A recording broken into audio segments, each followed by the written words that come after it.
Canal Patrio, voz e imagen de la sociedad civil. ¿Cómo se encuentran? Muy buenos días. Es un placer estar nuevamente con ustedes en este su programa Temas, Lemas y Dilemas. Los saluda su amigo y compañero Leslie Oscar. ¿Cómo te encuentras, Jorge Luis? Bien, Oscar. Buenos días, amigas, amigos que nos hacen favor de sintonizar este canal, Canal Patrio, con el gusto de cada semana de estar aquí. El día de hoy analizaremos, Oscar, si te parece, algunos temas que han sido de mucha importancia durante el curso de esta semana que terminó y la que ya prácticamente vamos a la mitad, que tiene que ver con lo de la continuación de la posibilidad de que pase la reforma a la Ley Federal del Trabajo en el Senado de la República, y que básicamente pues están uniendo el PAN y el PRD. Daremos nuestra opinión al respecto. Lo mismo la cuestión de que ofrece Peña Nieto en los países europeos, prácticamente el oro y el moro. El oro y el moro, ¿no? Entregar Pemex y hacer la reforma energética para terminar de entregar la industria eléctrica. A su vez, Oscar, también la cuestión de que nos parece bastante cómico, la cuestión de la muerte de Lasca, el narco, ¿no? Que resulta ser que hasta muertos se les escapó, ¿no? El Chapo se les escapó vivo y Lasca se les escapó muerto, ¿no? No, es el colmo.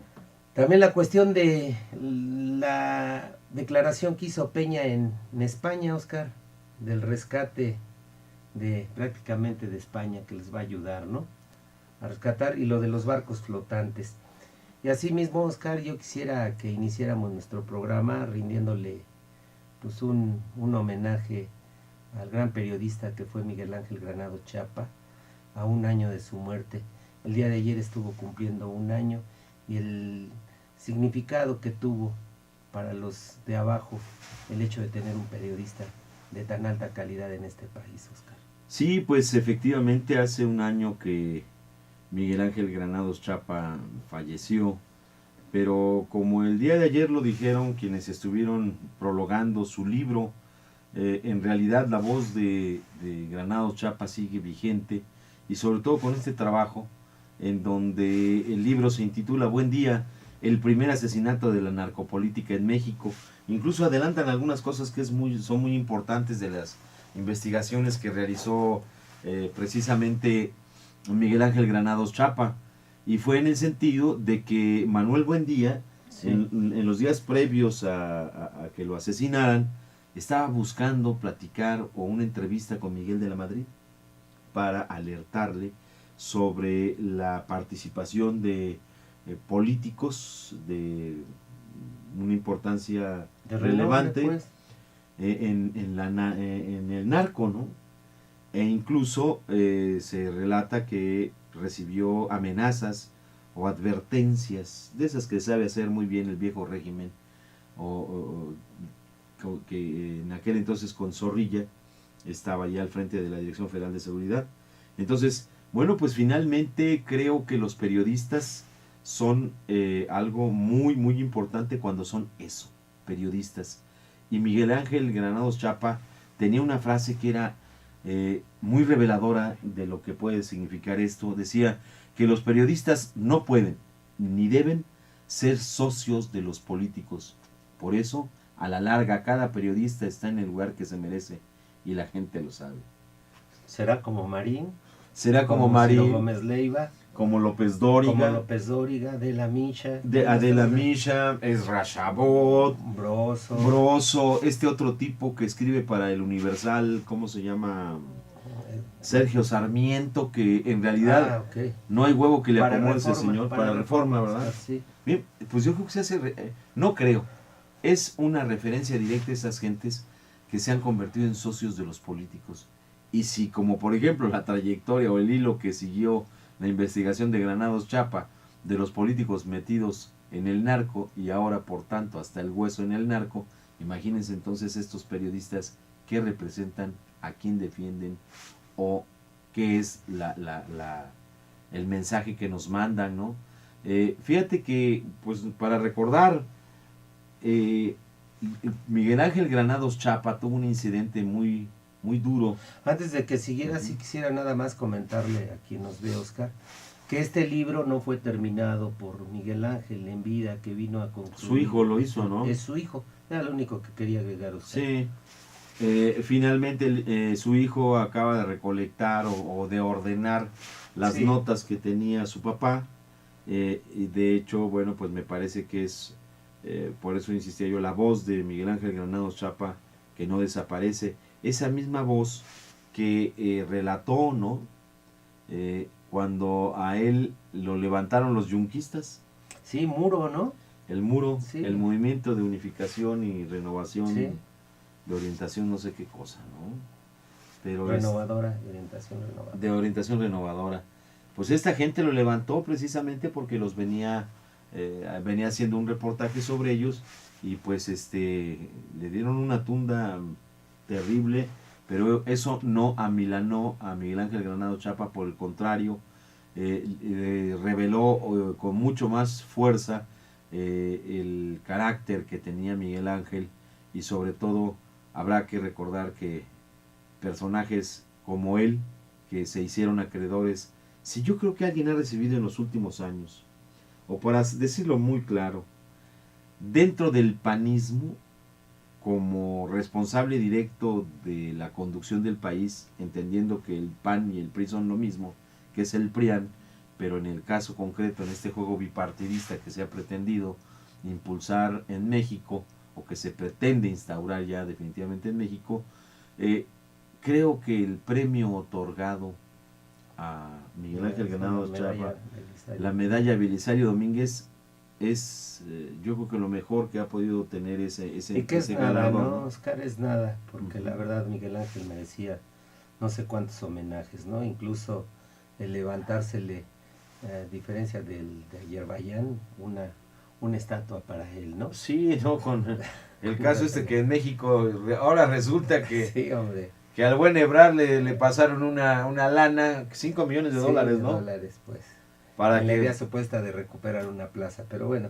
para que pusiera por acá el busto, el cuerpo entero de un represor de Azerbaiyán. Sí. Pero finalmente Miguel Ángel Granados Chapa es un periodista, o fue un periodista en vida, que no deja de tener noticias hasta en su muerte. Y aquí fíjate qué paradójico, ¿no? La certeza de tener un periodista como Miguel Ángel Granados Chapa le daba a este país, y sobre todo a quienes honran la profesión del periodismo y además honran su calidad de mexicanos, le daba la certeza de tener el justo medio o el análisis apropiado sobre lo que él hacía. La cuestión que tuviese entre manos siempre era analizada con rigor, con el dato exacto, con la abundancia enorme de datos, con el buen decir o el buen hablar, diríamos, ¿no? Sí. Algo que lo caracterizó siempre de manera permanente. Nunca le escuché, al menos en lo personal, en las entrevistas o en cualquier lugar, que él tratara de impostar una actitud. Ojalá que eso sirva a mucha gente que pues trata de ser censor de los demás al hablar, y yo creo que como lo hacía Miguel Ángel Granados Chapa, él no corregía a nadie al hablar. Él solo se constreñía a hablar bien. Claro. En mi opinión, Oscar, fíjate que cuánto nos perdimos, digo, ya me lo perdí como ciudadano, pero me parece que todos los ciudadanos de este país nos perdimos las valiosas opiniones de Miguel Ángel sobre el acontecer nacional. ¿Qué estaría diciendo ahora, no? ¿Qué hubiera dicho, por ejemplo, echemos a andar la imaginación, qué hubiera dicho, por ejemplo, de las campañas electorales, ¿no? ¿Qué hubiera dicho sobre Pues esto de la compra de votos, por ejemplo, ¿no? ¿Qué hubiera dicho sobre la calificación que da el tribunal, ¿no? ¿Qué hubiera dicho ahora con el muerto escapado, ¿no? Sí. Por ejemplo, de verdad, qué valioso, esas plumas, esas voces, de verdad, se nos han ido. ¿Cuánta falta hacen a este país, ¿no? Entonces yo echo a volar la imaginación, Oscar, que verdaderamente los mexicanos nos hemos perdido de este gran personaje que fue Miguel Ángel Granados Chapa. Y pues bueno, más allá de lo que aquí estamos comentando y lo que pudo seguir aportando, Oscar, pues que descanse en paz. Y bueno, y los que nos quedamos, pues hay que seguir, Oscar, pues sí, en esta vida, ¿no? Les invitamos una vez más a entrar a nuestro blog, esta pues aportación que pretendemos hacer para dejar registro de esto que comentamos en el programa. Y en el blog de esta semana hay una semblanza de Miguel Ángel Granados Chapa que mejor lo pinta. Y es precisamente este evento que tuvo con la gente del Muro. Y junto con ello, bueno, pues aquí están los indicios que comentábamos en un principio del programa al respecto de la reunión con buscar una reunión con Miguel de la Madrid para hacerle ver o saber que había políticos involucrados en el narco. Junto con ello, bueno, pues está una nota que para nosotros nos parece que es muy importante y es en el terreno de hablar de las desigualdades en México, sobre todo tomando el tema que nos plantea Jorge Luis, de esto que fue a decir allá Peña Nieto, no tan solo en España, en Alemania. Antes de que pases, ¿no? Oscar, yo no quisiera dejar de destacar la opinión tan veraz, como nombrarle, que dio Miguel Ángel Granados Chapa, y me parece que no, el SME no ha sido recíproco en función de la opinión que dio después del decreto de extinción. De la opinión y sobre todo... Y lo que escribió Oscar. Aparte de escribir, el ser un periodista con la investidura que ya tenía, la yetatura que tenía, o sea, el prestigio que tenía, cuando toda esa autoridad, asistió, ¿no?, al Sindicato Mexicano en calidad de observador para ver el desarrollo de unas elecciones al interior del Sindicato Mexicano. Así es, como observador. Muy sui generis, ¿no? Muy sui generis esas elecciones, pero definitivamente a mí me parece que, sin dejar de reconocer que los trabajadores electricistas en resistencia, los 16.599 trabajadores, pues definitivamente se les podría exculpar de esa omisión de no rendirle mínimamente un minuto de silencio, un acto, en fin, el reconocimiento pleno a una persona que en vida supo dar claridad a lo que aconteció con Luz y Fuerza del Centro. Es lamentable.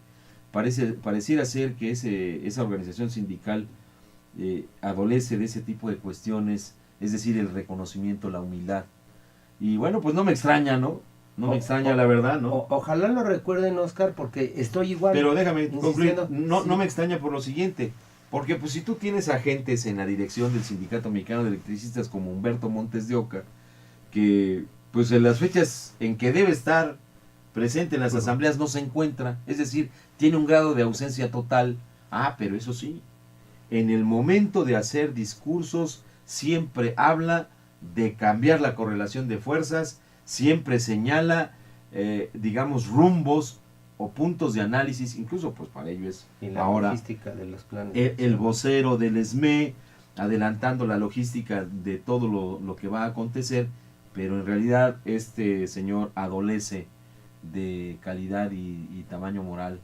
Y yo creo que se transmite este tipo de dirigencias a los trabajadores. Ojalá que no siga permeando esto, ojalá que los trabajadores electricistas en resistencia, esos casi 15.500 trabajadores, 15.600 o 16.000, ¿no? 16.599, sepan aquilatar el enorme esfuerzo y la valentía, la heroicidad que han tenido estos 3 años para deshacerse de ese tipo de rémoras del pasado y entrar a un nuevo planteamiento, reconociendo a figuras como Granados Chapa y otras que dentro de su propia historia tienen para seguir siendo lo mejor como trabajadores de este país y teniendo un legado, una herencia que es el Sindicato Mexicano de Electricistas, que fue fundado y acuñado por verdaderos dirigentes sindicales a principios del siglo XX y que sobre todo alcanzó su máxima consolidación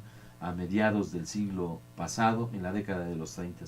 En fin, pues espero que solamente pudiera ser un lapsus, ¿no, Oscar? Y en todo caso, igual ojalá retome, ¿no? que Miguel Ángel Granados Chapa, al menos el ESME, le merece un homenaje. Claro, Desde pero mi perspectiva, pero digo, es solamente una opinión y humilde que damos yo desde quiero este reiterar sobre canal. todo, lo que tú dices es bien intencionado, pero ya será coyuntural, porque ahí está el plan de acción Claro, y no se toca que dio a este conocer este muchacho, Humberto. Humberto Montes de Oca, y pues no se menciona en lo más mínimo, ¿no? Sí, yo creo que se les pudo haber pasado, ¿no? Yo ahí la quiero dejar, pero igual, sin dejar de señalar lo que acabas tú y comprender y aceptar lo que acabas de mencionar, Oscar. Y ahora sí, pues pasemos a lo que decías de Peña. De Peña Nieto, ¿no? Que es verdaderamente algo vergonzante que sea tan obsequioso un dirigente de un país, un presidente, en este caso electo, le llaman, el presidente electo fraudulentamente, en donde pues de pronto se convierte como en el Santa Claus en octubre, ¿no? Se llevó el morral y anduvo regalando promesas a diestra y siniestra. Sí, con los empresarios y los gobiernos Con los europeos. sí, ¿no? sí, con esta señora Merkel de Alemania, Sí. que además ha mostrado que es sin hacer los aspavientos de la ultraderechosa Margaret Thatcher, dama de hierro. Y dama de hierro ya descubrimos por qué, o ya la historia la puso en evidencia. Claro. Pues se asoció a lo más deleznable de la historia, ¿no? A los gobiernos golpistas como el de Pinochet, en fin. Pues esta canciller, pues yo creo que escucharon a ella y los empresarios alemanes, pues interesados, pero también con sus reservas, lo que dijo precisamente Peña Nieto, ¿no? Que iba a abrir el sector energético particularmente. Y yo creo que si hay algún país de la Unión Europea o de Europa que ha venido siendo muy consecuente en las inversiones en México, es Alemania.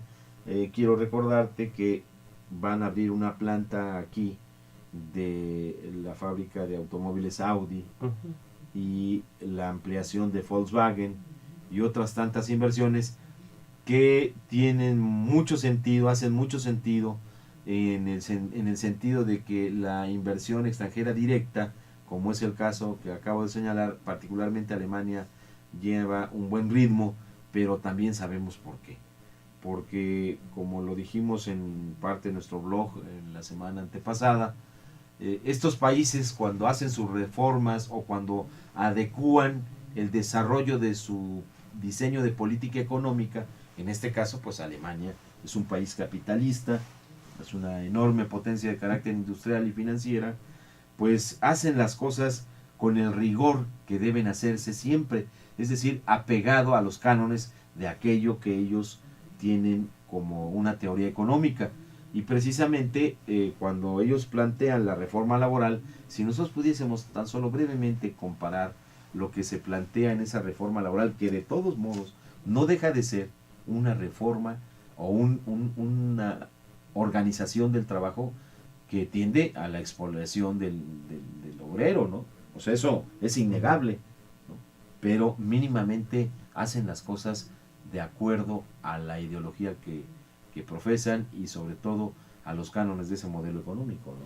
Sí, Oscar, fíjate que estoy recordando que en esta gira Peña no ha mentido y lo hemos venido sosteniendo nosotros, que ya como candidato él se compromete en este país a aplicar las políticas neoliberales ya sin ambajes, ¿no? Sí, ya sin rubores, dirías tú, ¿no? Ya sin ninguna habla vergüenza con todo el cinismo que le caracteriza del mundo, ¿no? Y vamos a dar la apertura de Pemex, de acabar de entregar prácticamente la industria eléctrica.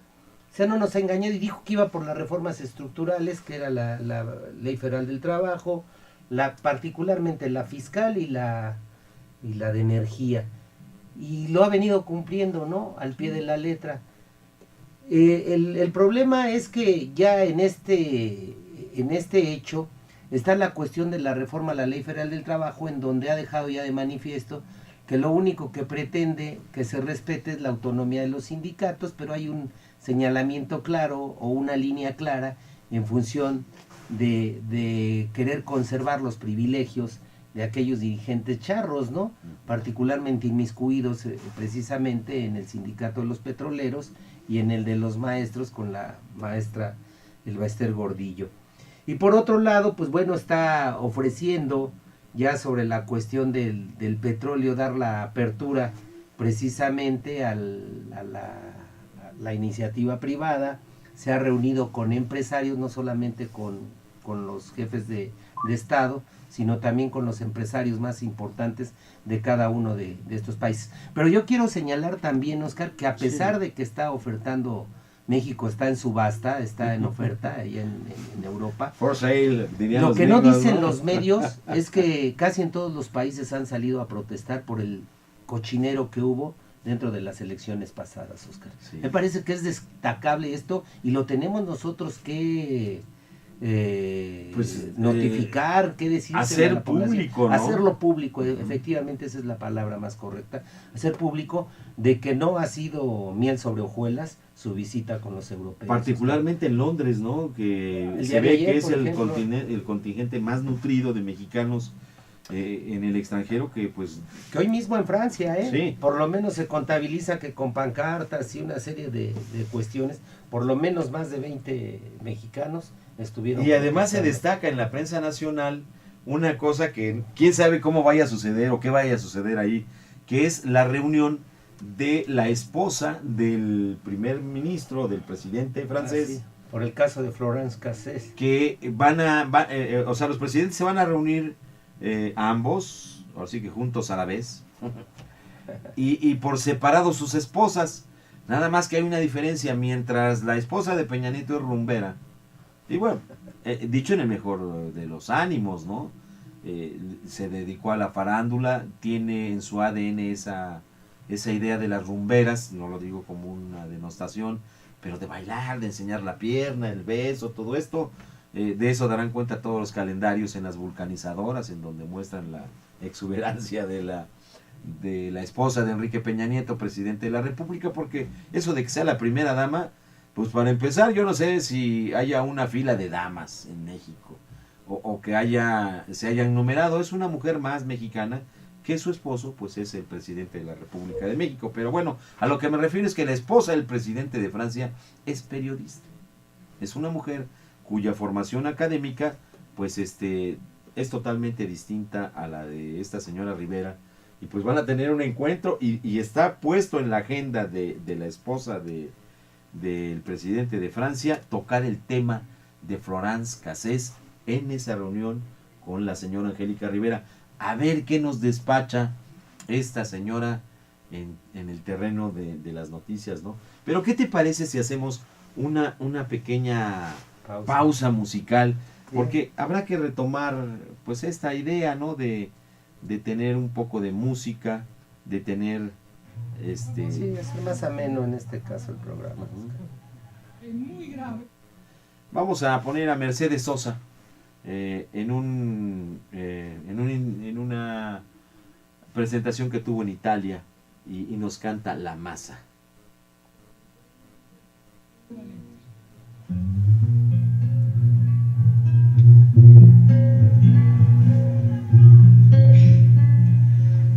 Si no creyera en la locura, es la garganta del sinsonte.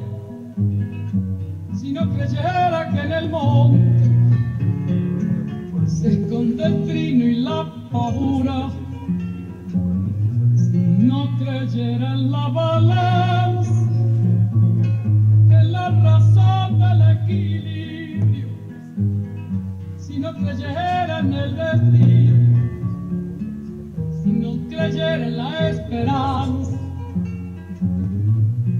si no creyera en lo que aquel, si no creyera en mi camino, si no creyera en mi sonido, si no creyera en mi silencio, qué cosa fuera,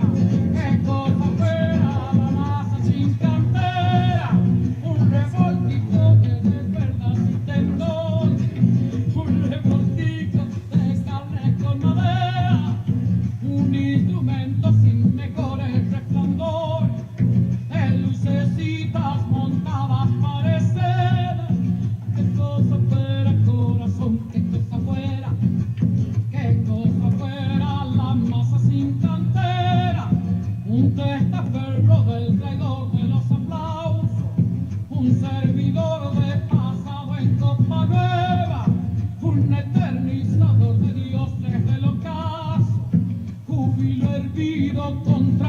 lentejuela.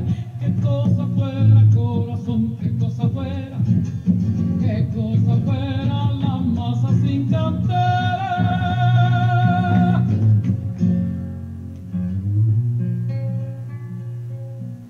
Si no creyera en lo más duro, si no creyera en el deseo, si no creyera en lo que creo, si no creyera en algo puro, si no creyera en cada herida, si no creyera en la que rompe, si no creyera en lo que esconde, hacerse hermano de la vida, si no creyera en quien me escucha, si no creyera en lo que duele, si no creyera en lo que quede, si no creyera en lo que lucha, y qué cosa fuera la masa sin cantera, un amasijo hecho de cuerdas y tendones, un revoltijo de carne con madera, un instrumento sin mejores pretensiones que lucecitas montadas para escena. Qué cosa fuera, corazón, qué cosa fuera la masa sin cantera.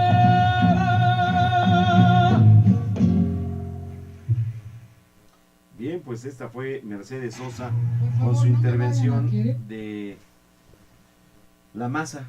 Es una canción de Silvio Rodríguez y que siempre nos da un buen alivio. Bien, pues entrando en materia lo que comentábamos, este señor Enrique Peña Nieto, bueno, ahorita todavía se le puede decir señor, ¿no? Ya después el protocolo dice que ya es el presidente, ahorita es el presidente electo.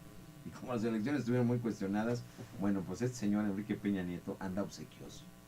Es el Santa Claus latinoamericano que anduvo repartiendo promesas a diestras y siniestras y señaló en España, abiertamente lo dijo, claro, como lo ha dicho Jorge Luis, con todo el cinismo que lo caracteriza y su honestidad cínica, que él iba a rescatar al pueblo español. Y iba a empezar con los gallegos, ¿no? Hoy había rescatado a los electricistas primero aquí. O al pueblo de México, ¿no? Pero bueno, yo no sé si tenga cierta debilidad. Dicen que siempre uno busca a los suyos o los suyos. A sus semejantes. A sus semejantes, ¿no? Y pues voy a hacer un chiste, ¿no? De gallegos. Pues entre gallegos, imagínense, gallegos de origen y el gallego de acá, que es Peña Nieto, que cuando le preguntan una cosa sale con otra, pero bueno. Pero fíjense nada más el contraste, ¿no? Este señor dice que va a ayudar al pueblo español. ¿Y qué es lo que tenemos en este país? Una vez más les reitero que en el blog de temas, lemas y dilemas vienen los datos duros y nos proponemos plantearles solo esto. Miren, en el país, el 20% de los más ricos, entendido esto, a los 300 hombres de negocios que tienen diversas organizaciones, desde la Asociación de Banqueros de México, Hombres de Negocios por México, en fin, tantas y tantas chucherías que les sirven para no pagar impuestos como el Teletón. Pues de esos 300, el 20%, que estamos hablando entonces, de alrededor de 60 hombres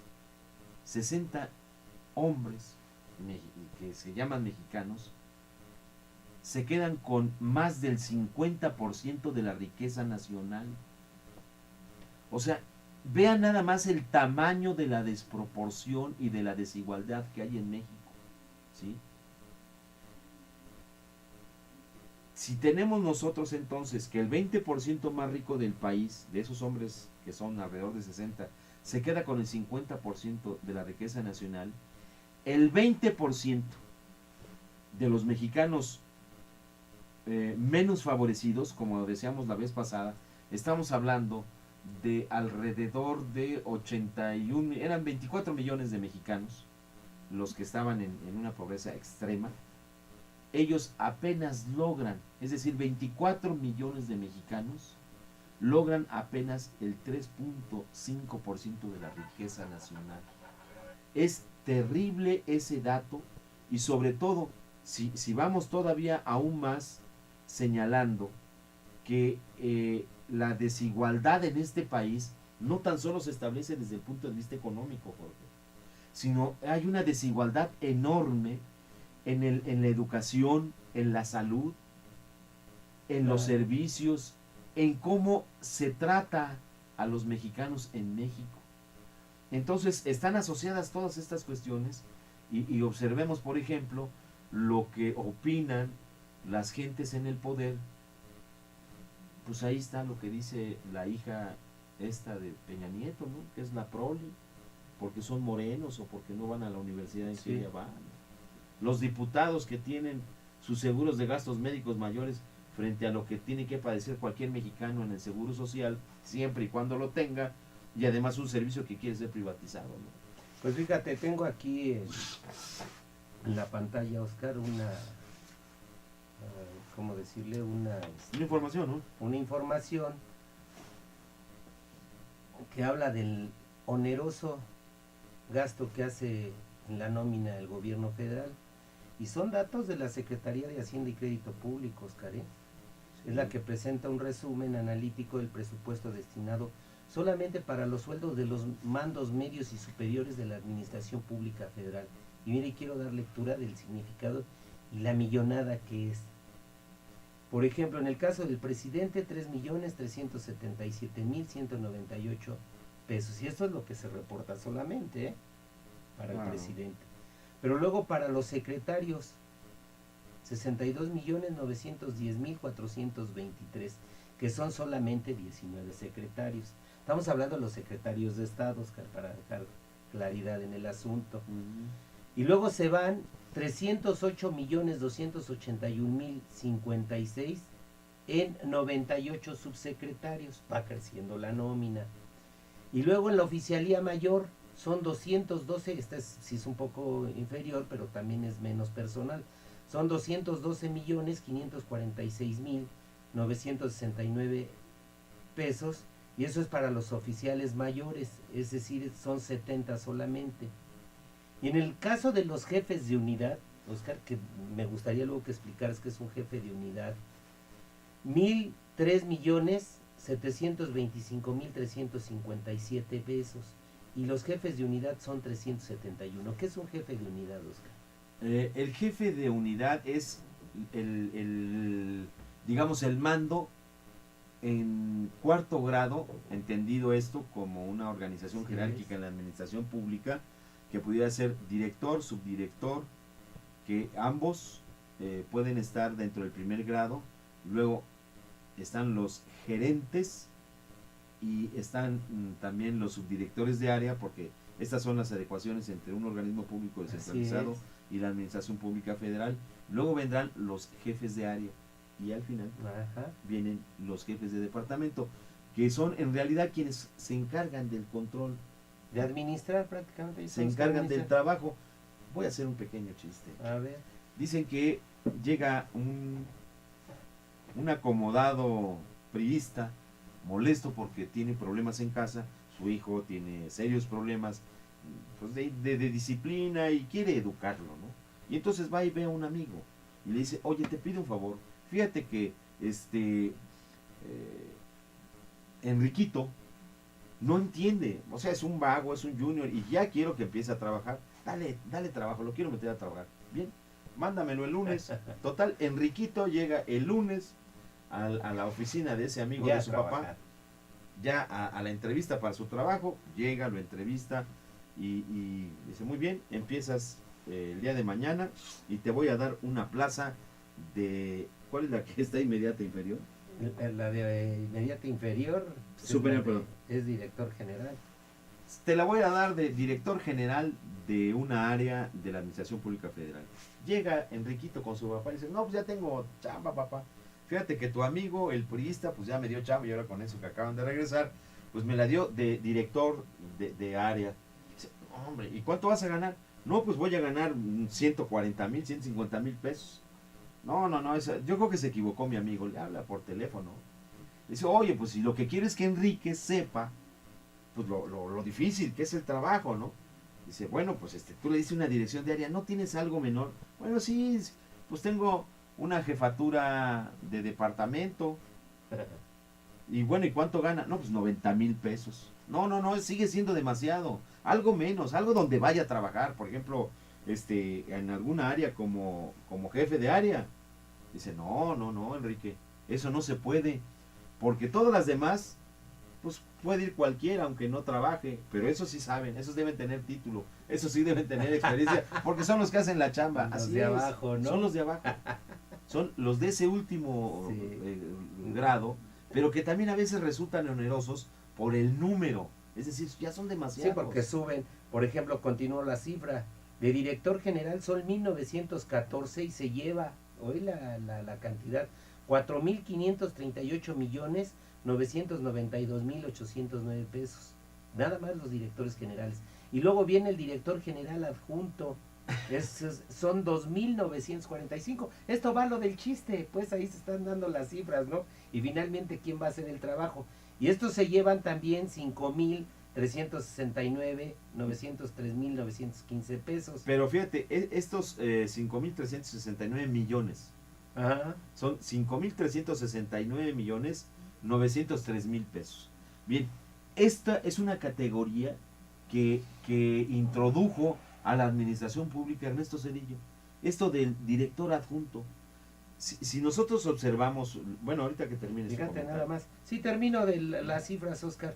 El director de área, son directores de área 10.333. Fíjate, casi hasta tiene coincidencia. Y en ellos se va del gasto, Ujú.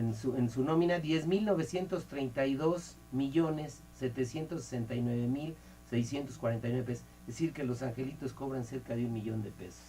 ¿eh?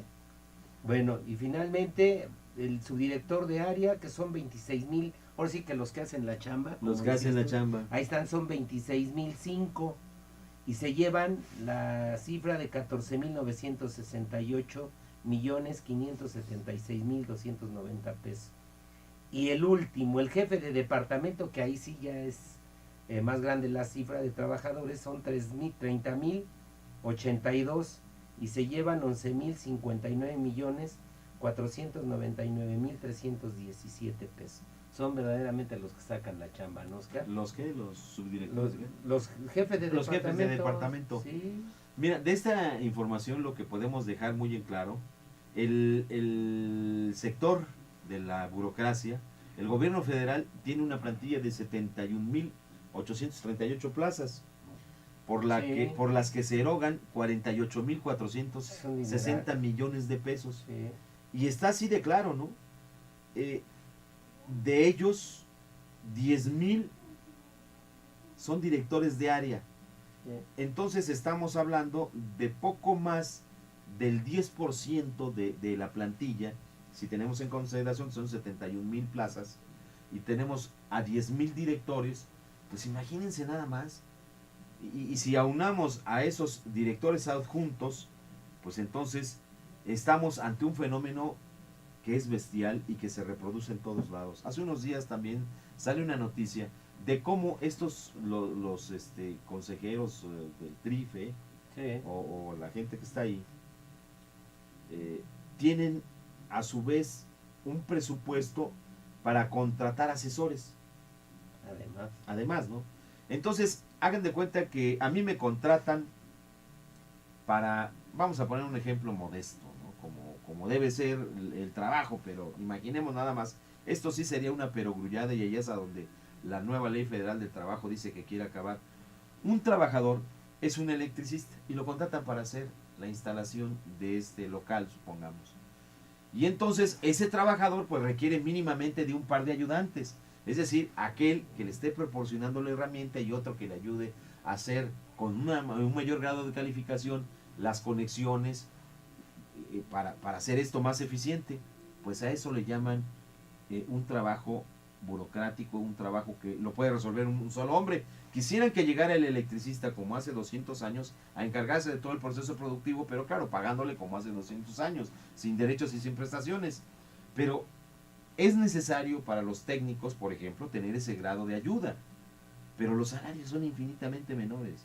Pero ustedes imaginan un jefe, un director de estos 10.000 que existen en la administración pública, que a su vez necesite de un director adjunto, es decir, si hay un asunto que resolver, este director le dirá al adjunto, oye, tú encárgate de esto mientras yo me voy. Sí, es nada más trasladar órdenes. Sí. Pero no es tan sencillo de trasladarlas, ¿no? Es infame el que el trabajo por el que se le paga, que es tomar decisiones, organizar el proceso del que se trate, trabajo. se lo pueda delegar a alguien. Porque entonces, en esa concepción, no sabrá qué es lo que está sucediendo. O sea, es quien define un proyecto y después no sabe qué es lo que está sucediendo porque lo hizo el adjunto. Y luego el adjunto le dice a otro qué es lo que debe hacer. Estamos hablando, definías casi 3 niveles fíjense nada más, estamos hablando de lo que sería un secretario de Estado, Sí. que genera supuestamente una orden, después un subsecretario, y después va hacia el director general, o un jefe de unidad, y luego ese hacia un director general, y luego ese a un director adjunto, Es y burocracia. luego ese al final a un director de área, para que éste le dé la orden a un subdirector de área, para que quien venga a realizar el trabajo Sea el jefe del es el jefe del departamento. departamento. Bueno, ¿Cuánto aquí nos es, podríamos ahorrar? No, todos aquí estos, es en hermano? donde no tan solo las reformas a una ley federal del trabajo son necesarias, porque estos tipos no se conducen bajo la organización de la ley federal del trabajo. Habrá que modificar la ley del servicio público Ya. y otro tipo de leyes que además volvemos a la burocracia, en donde definitivamente esto es la mejor muestra y prueba de lo que los panistas hicieron. Porque bueno, ahora salen todas estas informaciones, ¿por qué? Pues porque simple y sencillamente, esta es una nota que sale en el periódico Universal, que se llama Burocracia Obesa, que fue Pues sí, publicada es eso. el 14 de octubre de 2012, y con estos datos de la Secretaría de Hacienda, Nayeli Cortés, pues hace un poco la disertación sobre esto, ¿no?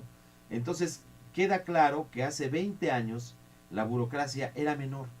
Dice, hace 20 años había menos burocracia, por ello consideró esta periodista necesario conjuntar en un mismo sitio web, ya sea que la Cámara de Diputados o la Secretaría de Hacienda y Crédito Público, el plan analítico de las plazas. Es decir, la información está regada por todos los sectores, pero ni más ni menos esto se hace para confundir, para no transparentar.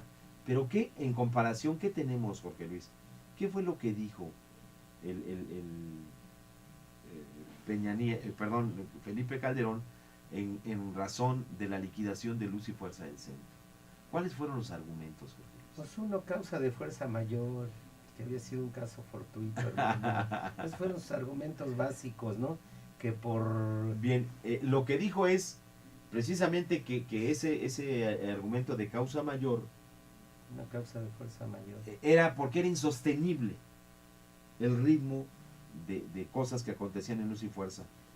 El Sí. decreto señala que los costos de Luz y Fuerza del centro se duplicaban a sus ingresos por ventas, y daba una cifra de 2003 a 2008. Ese organismo registró ingresos por ventas por 235.738 millones de pesos. Ahí quiero hacer un dineral. un primer Sí. énfasis. Aquí está el primer grado de diferencia.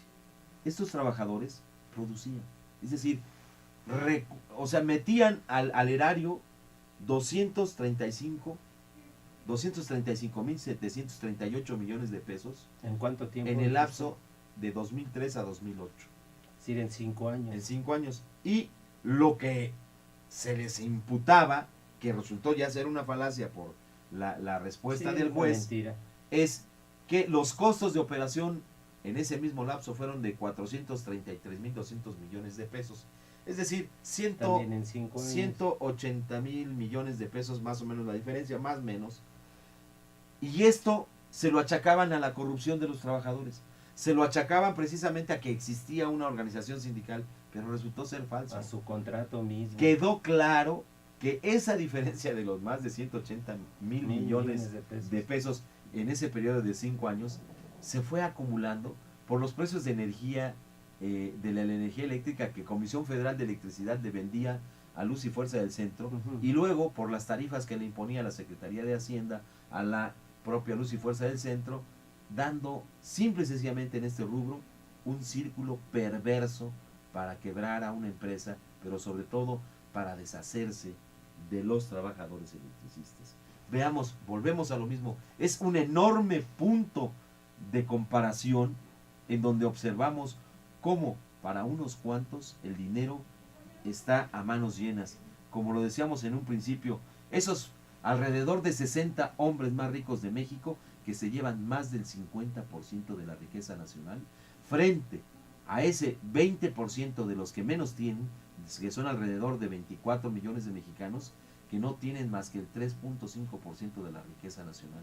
Y en esos contrastes, vean nada más cómo los medios de difusión, lo único que hacen, por ejemplo, en el caso de Luz y Fuerza del Centro, fue hacer públicos datos que fueron insostenibles y que, como lo han dicho los trabajadores electricistas, desde la misma noche en que fue perpetrado el golpe por este subnormal, porque es un subnormal, Felipe Calderón, es este subnormal y todo el conjunto de gentes que le acompañaron, Georgina Kessel, Javier Lozano, Gómez Montt, el otro Carstens, el gordito Carsten, pero el que prohijó la corrupción más profunda que ha tenido el sector eléctrico, Elías Ayub, exactamente, el anormal minusválido de Elías Ayub, y no es un desahogo.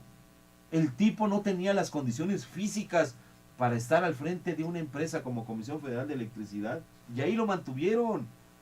Bueno, yo estoy de acuerdo en que por las condiciones en las que debe avanzar el país, para no segregar ni desgregar a nadie, mucho menos a aquellos que tienen capacidades diferentes, bueno, este hombre lo hubieran podido poner al frente de un elevador en Comisión Federal de Electricidad, pero no ponerlo a dirigir la Comisión Federal de Electricidad y además prohijar la corrupción que se dio, como por ejemplo el caso de Moreno, ¿no? De Néstor Moreno, ¿no? Néstor Moreno Díaz. ¿Qué viene, Oscar, para el ESME después de este fallo que otorgó el tribunal de la Junta Federal de Conciliación y Arbitraje en función del patrón sustituto? ¿Qué crees que venga? ¿Que sea pronto o que vaya esto a tardar después de este fallo? Porque ya está incumpliendo nuevamente la ley en la Junta Federal de Conciliación y Arbitraje, que basada en el fallo que otorgó en los ministros del tribunal, debiera prácticamente ya de verse elevado al laudo el fallo del patrón sustituto. ¿Qué viene, Oscar? Independientemente de que seguramente la demanda, el ESME la estará ya metiendo, ¿no? En nuestra opinión, bueno, el Sindicato Mexicano de Electricistas, precisamente el día de hoy, estaba ya haciendo los movimientos de carácter político para hacer ver a los diputados, al Congreso de la Unión, en el ámbito de los diputados, cuáles son los alcances de esta resolución del segundo tribunal del primer circuito en la materia laboral, en donde pues hacen ver algo que se ha destacado ya de inmediato, es que de no darse lo más pronto posible el regreso a los trabajadores a sus trabajos, es decir, a Comisión Federal de Electricidad, esto le va a costar, o ya le está costando al país, 14 mil millones de pesos. Y esto de que le está costando al país es por un acto irresponsable, claro, de Felipe Calderón y de todos los que ya hemos nombrado. Entonces, si la Cámara de Diputados no toma nota de esto, porque además es quien debe en el próximo presupuesto proveer de los recursos para la reincorporación a los que ampara este amparo directo, ¿no? Que es en este caso a los 16.599 trabajadores.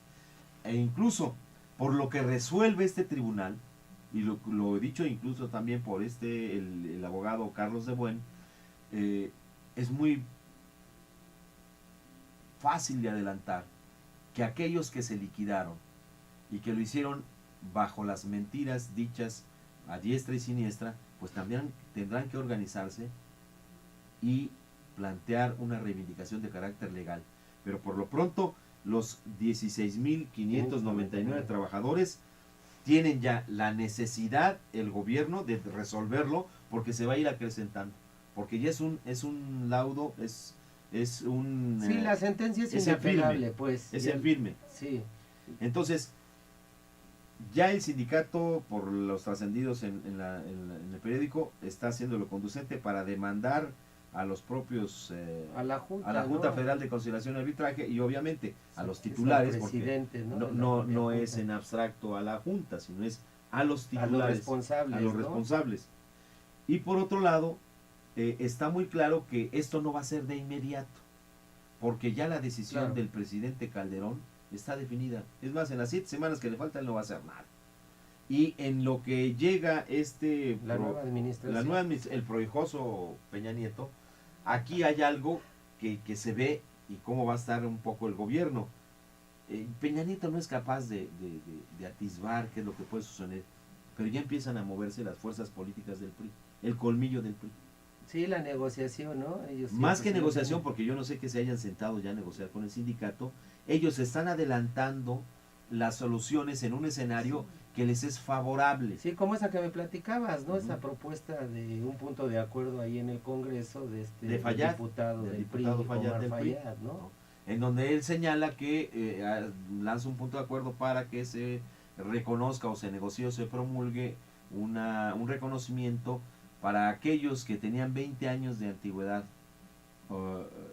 que al tener el 20 años de antigüedad en el momento del golpe, en 2009, Decreto 2009. fuesen reconocidos para su jubilación, ¿no? Entonces, ahorita buscamos el punto de acuerdo para tenerlo de manera precisa, pero a lo que me refiero es que ya el PRI está adelantando sus piezas, es decir, el juez o el conjunto de jueces que dieron este dictamen son los mismos que en el pasado se habían opuesto a que el conflicto del ESME se resolviera, y hoy, de la noche a la mañana, cambian su punto de vista. Algo hay que explicar ahí, una. Dos, en el momento en que este amparo tenga que ser puesto en marcha, pues hay que hacer muchos cambios. Por ejemplo, ¿en qué condiciones se van a reinstalar los 16,600 trabajadores que, por ejemplo, quedan de un departamento, oficinistas varios, quiero citar, no es la realidad, pero es un ejemplo. De 150 que había en el escalafón, solo quedan 10. ¿Qué es lo que va a reivindicar el Sindicato Mexicano de Electricistas? Su contrato colectivo de trabajo. Todos los departamentos y áreas contenidos en el mismo. ¿Cómo va a presentarse esa discusión de cómo aplica la ley? Eso es lo que va a costar mucho trabajo. Aquí está, hermano, el punto de acuerdo. Ajá. Entonces, el punto de acuerdo de Fayad lo que señala es lo siguiente: punto de acuerdo que permita hacer valer el derecho de jubilación de los trabajadores, de los ex trabajadores de Luz y Fuerza del Centro. El senador Omar Fayad, del grupo parlamentario del PRI, ha planteado un punto de acuerdo que es el siguiente. Punto de acuerdo dice: primero, se exhorta al Ejecutivo Federal por medio de la Secretaría de Energía para que los extrabajadores de Luz y Fuerza del Centro que no hayan cobrado la liquidación y que durante el periodo comprendido entre la fecha del decreto de extinción y hasta el 31 de diciembre de 2012 cumplan con los requisitos establecidos para jubilarse, se les haga válido el derecho conforme a lo estipulaba el contrato colectivo de trabajo.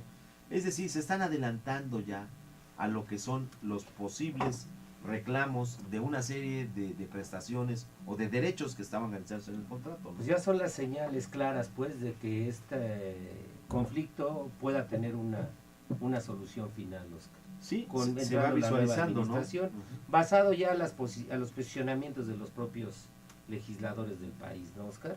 Ujú. Entonces es muy probable que ya en un tiempo no muy largo Lejano. pudiera resolverse ya el conflicto de los trabajadores en resistencia del Sindicato Mexicano de Electricistas. Pues bien, Oscar, ya se pasó el tiempo, estamos por irnos. ¿Qué queda en el tintero? Pues mira, antes que otra cosa, a mí me gustaría que regresáramos de nuevo a escuchar a Mercedes Sosa con una interpretación que ojalá nos llene de ilusiones y de alegría. Es Canción para Todos. Es una canción que tiene un sentido muy profundo. Imaginen ustedes a un gigante coro de América Latina, porque esta canción es muy amada en América Latina, es casi como un himno de nosotros, un himno de la unidad. Se llama Canción con Todos. Y hay una parte que la gente canta, dice, todas las voces, todas las manos, toda la sangre puede ser canción en el viento. Ojalá sea así, canción con todo. Gracias. Salgo a caminar por la cintura cósmica del sur, piso en la región más vegetal del viento y de la luz. Siento al caminar toda la piel de América en mi piel, y anda en mi sangre un río que libera en mi voz su caudal. Soy de Alto Perú, rostro Bolivia extraño y soledad, verde Brasil besa mi Chile pobre y mineral.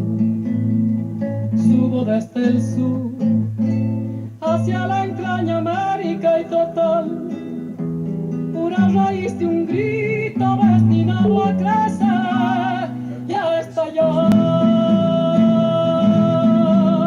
Todas las voces, todas las manos, toda la sangre puede ser canción en el viento. Canta conmigo, canta, latinoamericano, libera tu esperanza con un grito en la voz.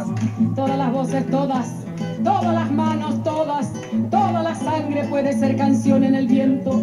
Canta conmigo, canta, hermano americano, libera tu esperanza con un grito en la voz. Así sea. Hasta la vista. Muchas gracias. Oh. Bien, pues esa fue una interpretación de Mercedes Sosa y con eso nos despedimos. Les recomendamos, pues, lean ustedes el blog de temas, lemas y dilemas. Gracias, nos vemos la próxima semana.